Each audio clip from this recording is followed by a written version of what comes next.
Who am I? My mom was really sure that I was going to be a boy when she was pregnant, and that's why they only had a boy's name, Momme, which is like weird ancient Ostfriesischer, like northern German name, which they found on a graveyard, like on a stone. Well, and then when I was born and I was a girl, there was no name. And Pheline they found in the book. I mean, what I always have to do is say it twice. Like, once is not enough. You meet somebody, you ask, so who are you? What's your name? Pheline. What? Pheline. Most of the people don't know it, and which makes it pretty difficult to to pronounce it too for other people. So I know kind of a lot of versions of my name. Pheline, Phelina, Pheline, Pheline, Roggan, Roggan, Roggan. In acting, there's moments, or there can be moments, when it takes over and you kind of disappear and something else is acting you. And I think these are the moments that I'm aiming for. You really need different tools for acting on film, which is really close and only about thinking, and you just need to think that, and the camera sees it all, or it's like really minimal. And in theater you need to act for, I don't know, for the 800th person that sits like 500 meters away from you. Doing this one piece all by myself, like a one-man show, and that really got me a whole step further, like being there with just me and the audience and having to bring up all the energy to entertain these 400 people for 2 hours just by myself, and like not letting them go with their attention. Keep working, keep learning. With every part you learn so much about people, about the world, about all these destinies that surround you. I mean, even just thinking about one building and how many people are in their little apartment cages, and everybody's so important for himself, and everybody has like such a different life, and there's so much stuff and pain and love and all these feelings. And yeah, I think I love going out of my head into other people's head and experience what's going on in there. That's my goal, to go into a lot of more heads and bodies. Especially as a woman, there is a time, I think I've heard, I hope it's not true, but it probably is, around, mid-40s, 40s, 50s. Like the time between being a young woman and being an old woman, there's not really a lot of parts, and I want to work in that time too. I once shot like a movie where they made my teeth brown, and I had like thick glasses and greasy hair, and so like I looked really bad, and we were shooting outside, and I was standing at a bus stop waiting. I went away from the set, and I looked at people, and I knew like every time I smiled at somebody, like the moment when the mouth opened and the teeth came, they were like, oh my god.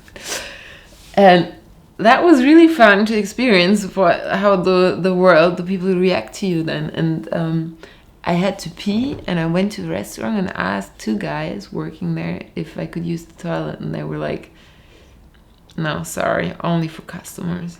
And I was like, okay, you fuckers. I knew like if I would have come there like this, yeah, sure, there's a restroom, no problem. I don't know if you are what you are because you are like that, if you've been born like that, or because people react to you and you pull your way around. You know, you get used to the reflections that you get, and behave in that way. Then being in nature and seeing some, I don't know, standing on the sea or in the mountains, or seeing a sunset and having wind on me, that gives me some kind of happiness strokes sometimes. I mean, it's always just moments, I guess, when you get really, really happy and there's nothing. Yeah, when you stop thinking about all the other things that don't go the way you want them to go. Of course, there's always something, but then there's moments when when they're all gone and you're just happy.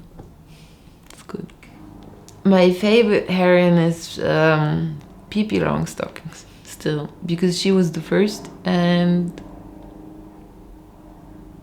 after that came so many like impressive people, or like in fiction or books I read or films I've seen or theater plays. But Pippi Longstockings, yeah, she's like, she lies underneath all of them. She's the basis.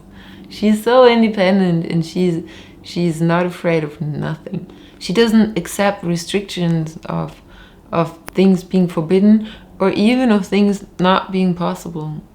She practices walking on water because she knows she can do it. It's gonna take a while, but one day it's gonna work. I love that. People that don't know me think that I'm really like distant and kind of cool or arrogant, not really emotional, and I'm like really emotional, I guess. I like deep feelings. Can be a bit annoying for the other people around, but yeah, I like intensity. Like, I'm on my way of being an adult and being a woman. Maybe I already am, but my mind is not quite there yet. I think there's a couple of more steps to do. I think I'm pretty curious, and I'm more open than I was before. I know that everything's possible. I would like to die with people surround me that I love and that are close to me. I mean, obviously I want to die old, but